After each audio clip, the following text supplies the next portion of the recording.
샬롬. 리우 선생의 구속사 천국열차 창세기 33번째 엘렐롤의 이스라엘. 말씀은 창세기 33장에서 34장입니다. 창세기 33장은 야곱과 에서의 감동적인 만남의 장이고 34장은 야곱의 딸 디나의 사건으로 인하여 큰 환란을 겪게 되는 내용입니다. 먼저 33장의 야곱과 에서의 만남부터 상고해 보겠습니다. 야곱이 눈을 들어보니 에서가 400인을 거느리고 오는 것이 보였습니다. 1절. 분이엘의 경험을 한 야곱이면서도 아직도 두려움에서 완전히 벗어나지는 못한 듯이 보입니다. 가족들을 배열시킨 것을 보면 여종과 그 자식들은 앞에 두고 레아와 그 자식들은 다음에 두고 라헬과 요셉은 뒤에 두는 만일의 사태에 대비하는 형태를 갖추고 있기 때문입니다. 배열 순서는 가족들에 대한 야곱의 애정의 척도를 그대로 나타내고 있습니다. 여종과 그 자식들을 선두에 세우고 사랑하는 라헬과 요셉은 맨 뒤에 두고 있습니다.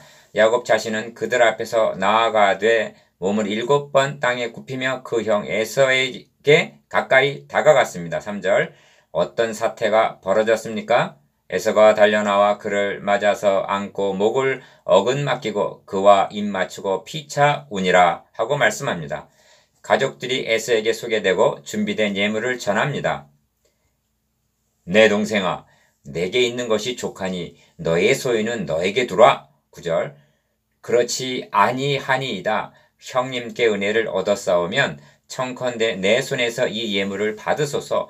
내가 형님의 얼굴을 배운즉 하나님의 얼굴을 본 것 같사오며 형님도 나를 기뻐하심이니이다. 하나님이 내게 은혜를 베푸셨고 나의 소유도 족하오니 청컨대 내가 형님께 드리는 예물을 받으소서 하고 강권함에 받으니라 하고 말씀합니다. 10절에서 11절. 그렇다면 어떻게 된 것인가? 야곱이 돌아온다는 소식을 듣고는 에서가 400인을 거느리고 마중 나온 것은 귀향하는 동생을 영접하기 위한 환영 행사였단 말인가? 에서에게는 야곱에 대한 증오와 원한이 조금도 남아있지 않았는데도 야곱은 20년 동안이나 전전긍긍하고 있었단 말인가? 성경은 지금 하나님께서 야곱에게 베델에서 약속하신 내가 너와 함께 있어 내가 어디로 가든지 너를 지키며 너를 이끌어 이 땅으로 돌아오게 할지라 내가 너에게 허락한 것을 다 이루기까지 너를 떠나지 아니하리라 28장 15절 라고 하신 그 약속을 신실하게 지켜주고 계시는 하나님이심을 보여주기를 원하고 있는 것입니다. 31장에서도 라반이 야곱을 불같이 쫓아왔으나 36절 하나님께서 너는 삼가 야곱에게 선악간 말하지 말라 24절 하고 막아주셨음을 본 바 있습니다. 이제 야곱과 에서가 그처럼 감동적인 만남을 할 수 있었던 것은 사건 배후에서 역사하시는 은혜로우신 하나님의 섭리가 계셨기 때문입니다. 선히 해결해 주신 하나님. 그 신실하신 하나님을 신뢰하지 못한 채 심히 두렵고 답답해하면서 32장 7절 불안에 떨고 있는 야곱의 모습은 얼마나 신실하지 못합니까? 모든 소유를 두 떼로 나누고 에서가 한 떼를 치면 남은 한 떼를 피하리라 하고 계산에 빠른 것이라든지 그러면서도 급하다 보니 나의 조부 아브라함의 하나님 나의 아버지 이삭의 하나님 여호와여 주께서 전에 내게 명하시기를 너의 고향 너의 족속에게로 돌아가라 내가 너에게 은혜를 베풀리라 하셨나이다. 32장 9절 하고 기도를 드립니다. 이렇게 하나님의 약속을 붙잡고 기도하면서도 정작 자신은 하나님의 약속에 대해 성실치 못한 점이라든지 내가 주께 간구하오니 내 형의 손에서 에서의 손에서 나를 건져내시옵소서 하고 기도하고서도 자신이 드린 기도에 대해 믿지를 못하는 점이라든지 이것이 바로 우리 자신들의 모습은 아닌지요. 하나님의 신실하심에 대한 인간은 얼마나 거짓되고 정함이 없고 성실치 못합니까? 참고 시편 78편 36절에서 42절. 야곱이 형의 복수심을 풀어보려고 두려움에서 마련했던 예물이 사랑으로 강권하는 선물이 되었으니 성경은 사람의 계획이 하나님 앞에서는 얼마나 미련한 것인가를 깨닫기를 원하고 있는 것입니다. 형 에서와 극적인 화해를 이룩한 야곱은 하나님께 서원한 대로 즉시 베델로 올라갔어야만 했습니다. 그러나 야곱은 하나님께 대한 서원을 경히 여기고 숫곳에 이르러 자기를 위하여 집을 짓고 짐승을 위하여 우릿간을 지었다. 33장 7절 하고 말씀합니다. 자기를 위하여 집을 짓고 짐승을 위하여 우릿간을 지었다면 하나님을 위하여는 무엇을 했는가? 후에 세겜으로 옮겨 성 앞에 장막을 치고 장막 친 밭을 샀다. 19절 고 말씀합니다. 거기 단을 쌓고 그 이름을 엘렐로헤 이스라엘 20절이라고 하였으니 하나님, 이스라엘의 하나님이라는 뜻입니다. 하나님께서 그 단을 기쁘게 받으셨을까요? 하나님께서는 나는 베델의 하나님이라 네가 거기서 기둥에 기름을 붓고 거기서 내게 서원하였으니 지금 일어나 이곳을 떠나서 너의 출생지로 돌아가라. 31장 13절 하시지 않으셨던가? 그런데 세겜에 주저앉다니. 야곱은 마땅히 베델로 올라가서 신실하게 약속을 지켜주신 하나님께 단을 쌓았어만 옳았습니다.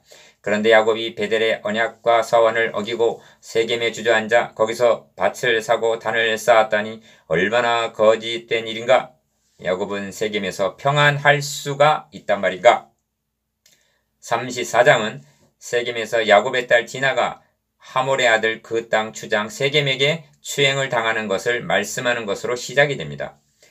이런 일이 일어나지 않는다면 그것이 도리어 이상한 일이죠. 이것은 필연적인 징벌입니다. 세겜의 아비 하몰이 한 말을 주목해 보아야만 합니다.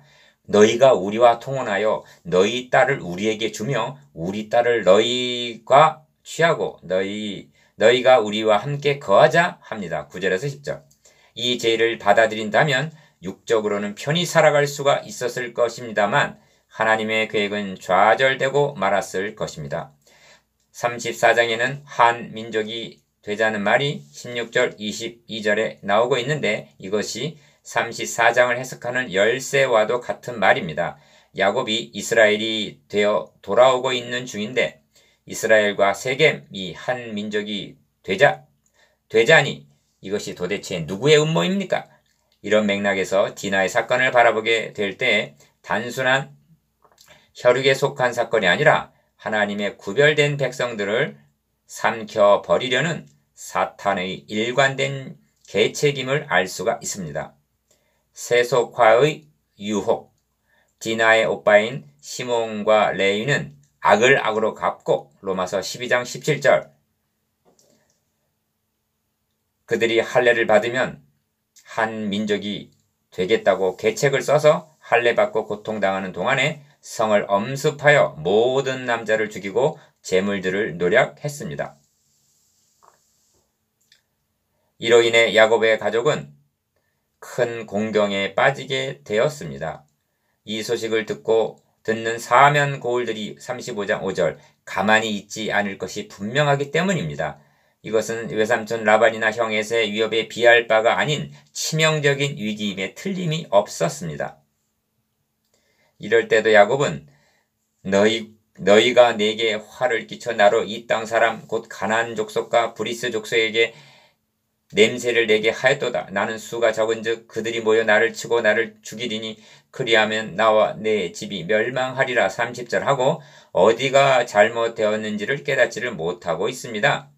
서원을 이행하지 않은 자신의 잘못을 회개하거나 실추된 하나님의 영에는 생각지도 않고 나라는 말을 연발하며 7번 자신의 손해와 자신의 위험만을 생각하고 있습니다.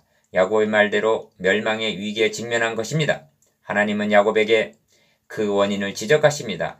일어나 베델로 올라가서 거기 거하며 네가 너의 형 에서의 낯을 피하여 도망하던 때에 너에게 나타났던 하나님께 거기서 단을 쌓으라 하십니다. 35장 1절.